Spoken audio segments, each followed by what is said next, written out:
Most people remember him like this. Know what I mean, Mark?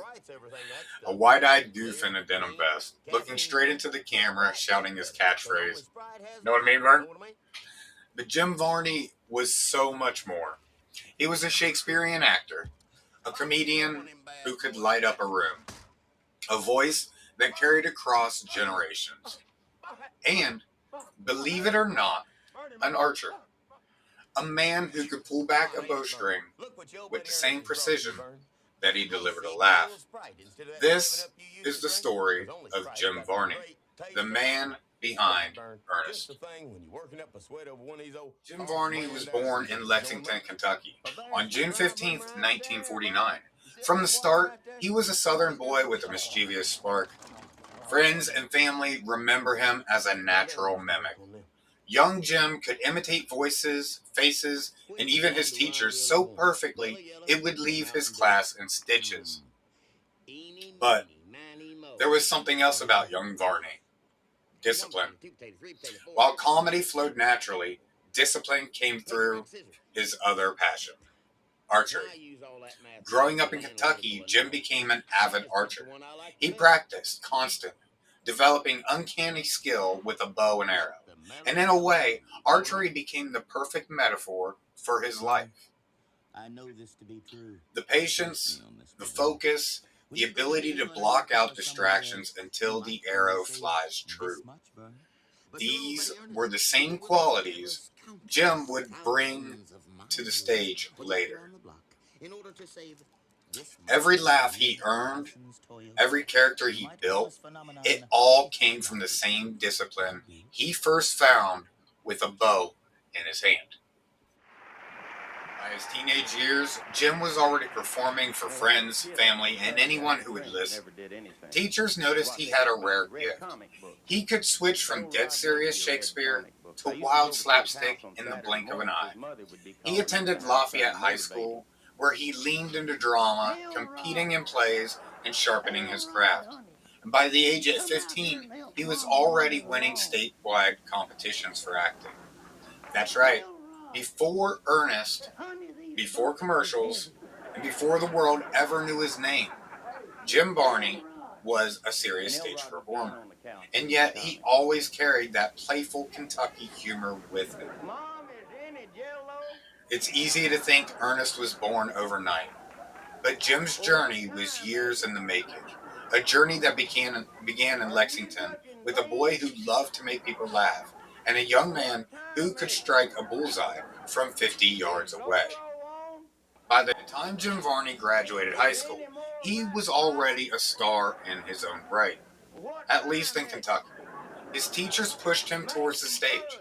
His friends swore he was destined for comedy, and his natural talent was undeniable. But there was a big difference between local talent and making in show business. Young Jim Varney studied drama at Perry Mansfield Performing Arts School in Colorado, and later at the Barter Theater in Virginia. There, he trained in Shakespearean performance. Yes, you heard that right. The same man who later slipped on banana peels as Ernest was, at his core, a Shakespearean actor. He performed in Hamlet, Macbeth, and As You Like It. His deep southern voice could transform into booming authority or sly mischief. His facial expressions, elastic and exaggerated, were perfectly suited for comedy, but his foundation was always serious, classical theater. And just like with archery, Jim practiced relentlessly. Every monologue, every gesture, repetition, precision, patience, he treated acting like hitting the bullseye. By the 1970s, Varney was hustling. He appeared in stand-up comedy clubs, sharpening his timing. He picked up roles in small films and TV spots. But make no mistake, Hollywood didn't open up its doors easily. Jim had to fight for every role, often leaning on his unique looks and his uncanny ability to morph his face into rubber-like contortions. He took jobs where he could find them.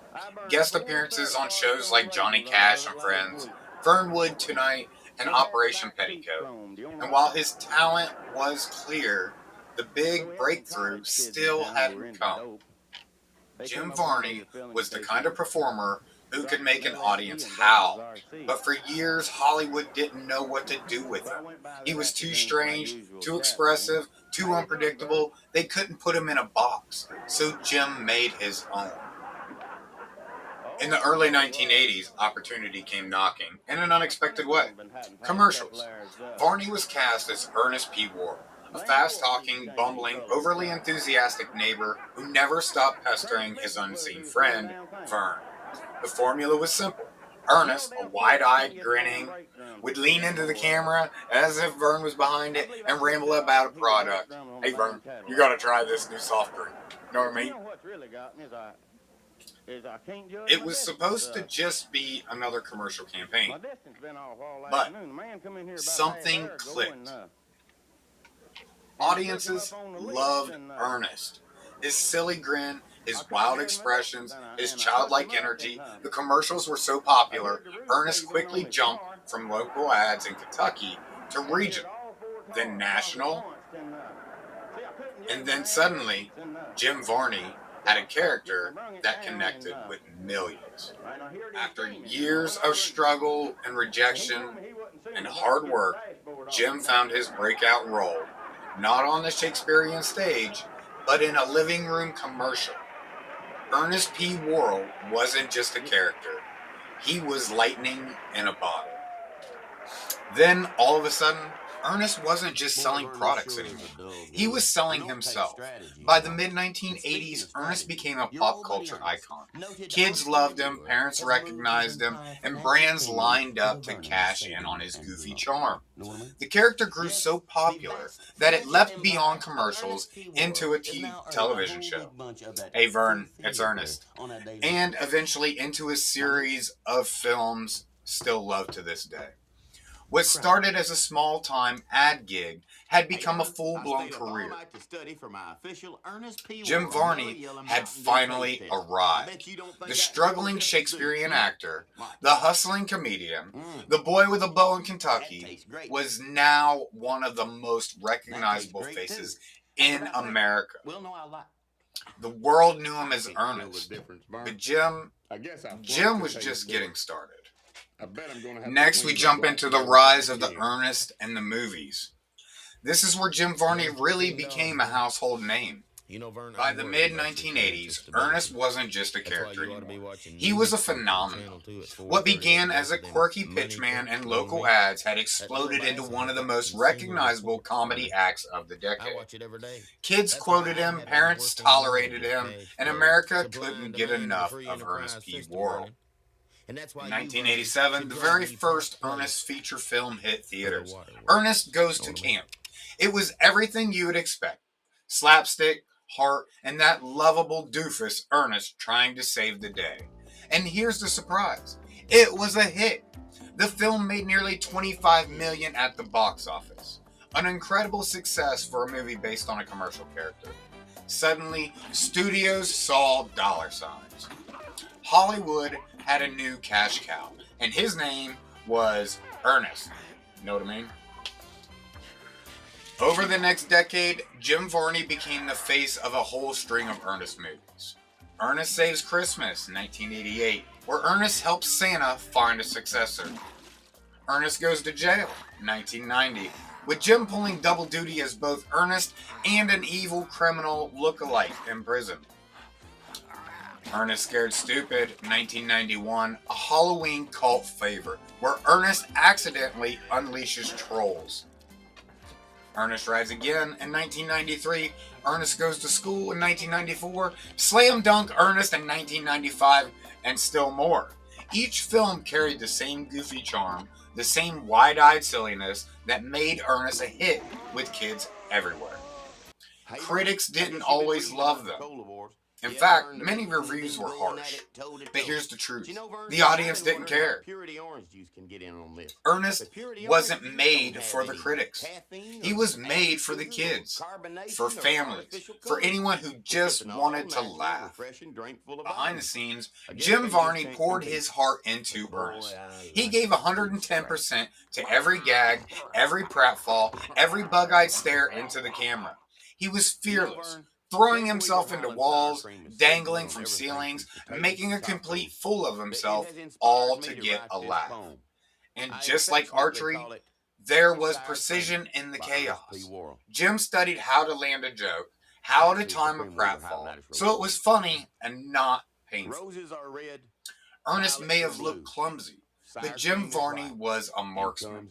Every fall, every slip, every exaggerated expression was an arrow aimed at laughter, and Jim Varney rarely missed. Ernest wasn't just a movie character, he was everywhere. Saturday morning TV with Hey Vern, it's Ernest, toys, VHS collections, even theme park appearances. School kids traded Ernest catchphrases like currency. For a while, Ernest was as much part of American pop culture as Garfield or the Ninja Turtles. He wasn't cool. He wasn't edgy. He wasn't trying to be hip. Ernest was pure, silly, harmless. And that's exactly why people loved him. By the early 1990s, Jim Varney was riding high. He was making films back to back, recognized everywhere he went, and cementing himself as a comedy legend of the VHS era. But even at the height of his success, Jim Varney never looked down on Ernest. Many actors grow to resent the roles that make them famous. Jim embraced his. He knew Ernest brought joy, and for Jim, that was enough. He once said he played Ernest for the fans because he understood what laughter meant to them. For him, it wasn't just a paycheck, it was a gift. But Jim Varney wasn't just Ernest. Behind the cap, behind the goofy grin, was a serious actor, a man of depth, range, and surprising versatility. The same man who could wrestle trolls on screen could also deliver Shakespeare on stage or breathe life into one of Pixar's most beloved characters. Because while Ernest defined Jim Varney's fame, it was only one piece of his story. For millions of fans, Jim Varney was Ernest. But those who knew him best knew there was so much more behind the denim vest and goofy grin.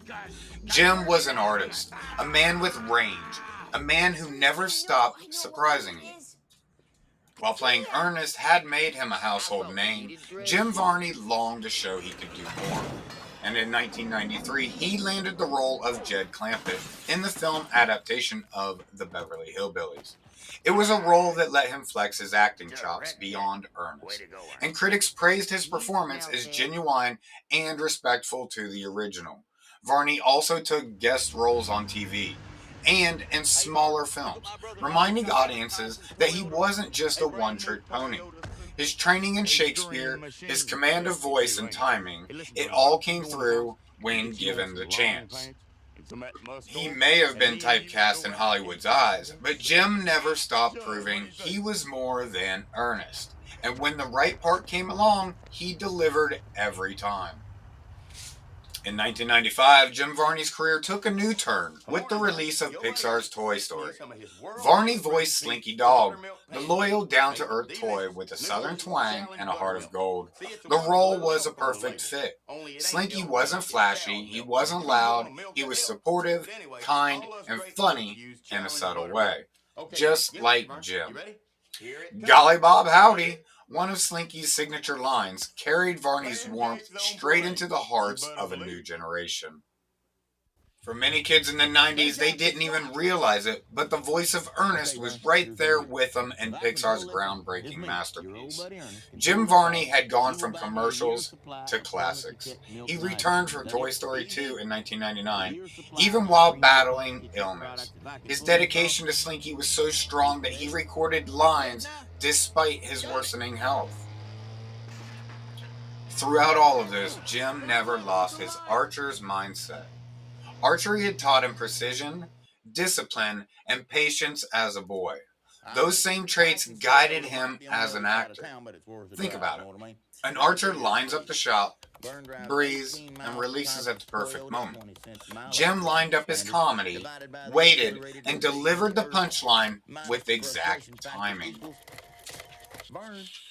Whether he was falling through a window as Ernest or giving heartfelt lines as Slinky Dog, Jim's sense of timing was razor sharp, the mark of an archer hitting the bullseye.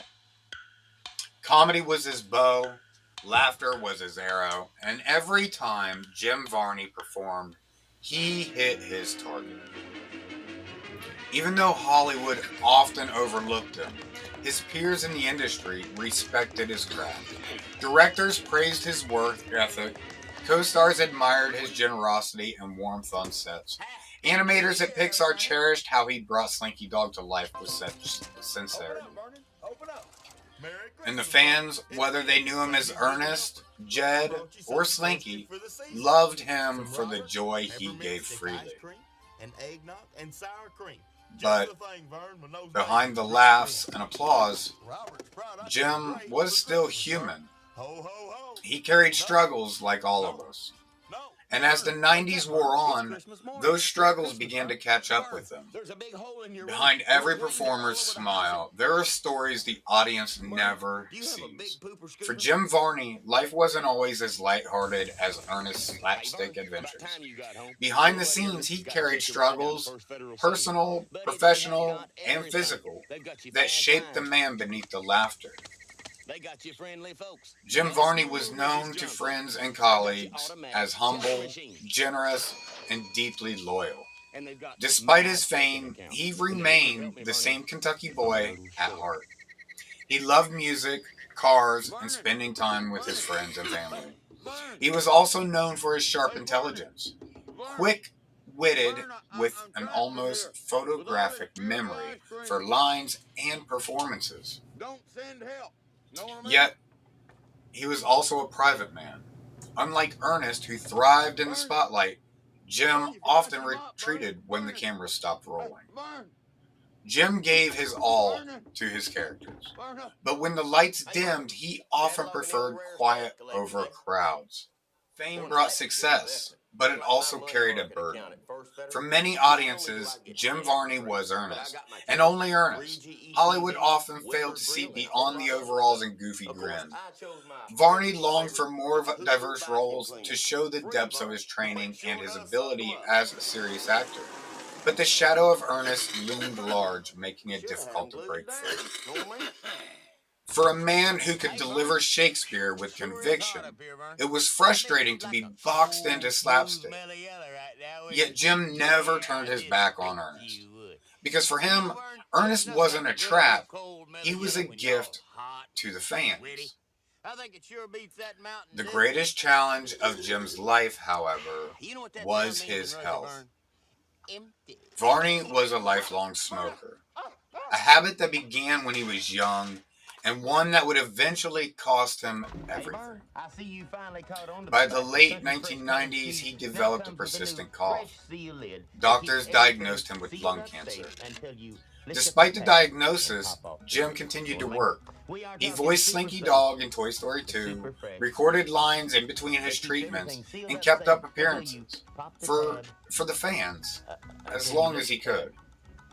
Even in the face of illness, Jim Varney refused to stop performing. Like an archer holding steady despite the wind, he stayed focused, determined to keep giving until the very end. Jim's personal relationships were complicated. He married twice, but neither marriage lasted. Friends described him as loving, but sometimes restless. A man searching for balance between the demands of fame and his own peace. Yet those who knew him best spoke of his kindness, his willingness to help others, his humor, even off camera, remained sharp until his final days. He wasn't perfect. None of us are. But to those who loved him, Jim Varney was more than just a character. He was a friend, a brother, a man who never forgot where he came from. By the late 1990s, Jim Varney was fighting the toughest battle of his life. The diagnosis was clear: lung cancer. Years of smoking had taken their toll. But even as his body weakened, Jim's spirit never faltered. During the making of Toy Story 2 in 1999, Jim's illness had already advanced. Recording sessions were difficult. He grew weaker, often coughing between takes. But when the microphone was on, the professional in him came alive. He pushed through, determined to give Slinky Dog one more outing. And he did. Even in pain, Jim gave everything he had. Because that's who he was. An archer who held steady. A performer who never let the arrow slip until it hit his mark. In his final year, Jim returned to Kentucky to spend time with friends and family. Those close to him recall his humor never faded. He still cracked jokes, still smiled, still made others laugh even as his health declined. And on February 10th of 2000, Jim Varney sadly passed away at his home in White House, Tennessee. He was just 50 years old. The news spread quickly. Fans were stunned. Many couldn't believe the man who seemed so full of life on screen was gone. Tributes poured in from across the country. Fans remembered him not just as Ernest, but as the voice of Slinky Dog, the lovable Jed Clampett, and the countless characters he brought to life. Pixar in particular mourned the loss deeply. His role as Slinky was so beloved that when Toy Story 3 was made years later, the studio cast a new actor, but only after searching for someone who could honor Jim's warmth and charm. For millions, Jim's passing felt personal. He wasn't just a comedian. He was family. He was the goofy neighbor, the loyal toy, the kind-hearted fool who reminded us that laughter is powerful medicine. To this day, fans still revisit Ernest movies. Kids discover Slinky Dog without even knowing the history of the voice behind him. And in Lexington, Kentucky, his legacy remains strong. A hometown boy who made it big, but never lost his roots. Where in the hell does he sign it, Bern? There's no signature on this. Jim Varney left the stage too soon. But the joy he gave, the laughter he sparked, the lives on every smile his work still creates. The man may be gone, but Ernest and Jim's spirit remains timeless. Jim Varney's story is one of contrast. A Shakespearean actor who became a slapstick icon. A man of quiet discipline who played the loudest fool in the room. A skilled archer who aimed not at targets, but at hearts. And every time, he hit the bullseye. For those who grew up in the 1980s and 90s, Ernest movies were a rite of passage. VHS tapes worn thin from repeat viewings. Kids quoting, you know what I mean, Vern? On the playground, families gathering around the TV for harmless laughter. Critics may not have always understood Ernest, but the audiences always did. Ernest was more than a gag. He was comfort, innocence, and joy. And Jim Varney was the soul behind it all. I can't tell the difference, Vern. His voice as Slinky Dog continues to echo across generations. A whole new audience of children first heard Jim not in commercials or Ernest films, but through Pixar magic. And for many, that southern drawl, friendly, loyal, and kind, became a sound forever tied to childhood happiness. Even today, actors and comedians cite Varney as influential. His dedication, his willingness to give everything for a laugh, and his ability to balance silliness with sincerity remains unmatched. Friends remember Jim not for his fame, but for his heart. He gave generous, humble, and quick to lift up others. He never lost sight of where he came from. Lexington's boy with a bow became Hollywood's unlikely star. but he never stopped being Jim. In archery, once you release the arrow, it flies forward forever. Jim's laughter is that arrow. Launched decades ago and still soaring, still landing in the hearts of those who hear it. Jim Varney proved that comedy doesn't need cruelty, that laughter can be silly, warm, and unforgettable. He gave us Ernest, he gave us Slinky, but more than anything, he gave us joy. And though Jim left us far too soon, the truth is simple. Every time we laugh at Ernest, every time Slinky Dog makes us smile, Jim Varney is still here. You know what I mean?